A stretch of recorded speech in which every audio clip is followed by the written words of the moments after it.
കിങ്ങിണി പോയി കുളിച്ച ഇന്ന് 1-ാം തീയതി അമ്പലത്തിൽ പോണം. കുളിക്കണോ? ഞാൻ വരുന്നില്ല, അമ്മ നോക്കൂ. ചെല്ലി കിങ്ങിണി പോയി കുളിച്ചേ. ഇന്ന് 1-ാം തീയതിയാ. ഇന്ന് കുളിച്ച 1 മാസത്തെ ഫലം ചെയ്യും. അങ്ങനെ വേണേ കുളിക്കാം.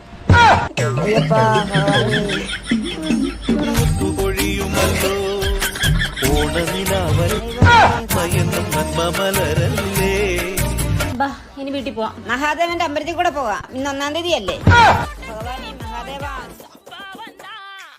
വിശക്കുന്നു, വല്ലതും കഴിക്കാം. ഇന്ന് 1-ാം തീയതി അല്ലേ? ഗണപതി അമ്പലത്തിൽ കൂടെ പോയിട്ട് പോവാം. അമ്മ ഇച്ചിരി വെള്ളം വാങ്ങിച്ചാ തൊണ്ടാനൊക്കെ. തീർത്ഥം കുടിച്ചില്ലേ ഇവിടുന്ന്? കൃഷ്ണസ്വാമി അമ്പലത്തിൽ നിന്ന് തീർത്ഥം മേടിച്ചു തരാം. നമുക്ക് ചെട്ടുവളങ്ങര അമ്പലത്തിൽ ഹനുമാൻക്ഷേത്രത്തിൽ ഒന്ന് പോയിട്ട് പോവാം. നല്ല കാര്യം. മണ്ണാർശാല ആയില്യത്തിനൊന്ന് പോയില്ലായിരുന്നു. നമുക്ക് അവിടെ കൂടെ ഒന്ന് പോയിട്ട് പോവാം. തെറ്റില്ല. അമ്മ ഉച്ചയായെന്ന് എനിക്ക് വിശക്കുന്നു. അത് പഴനിയിലോട്ടുള്ള ബസ്സല്ലേ മോളെ? ഇന്ന് നേരിട്ട് പഴനിക്ക് ബസ്സുണ്ട്.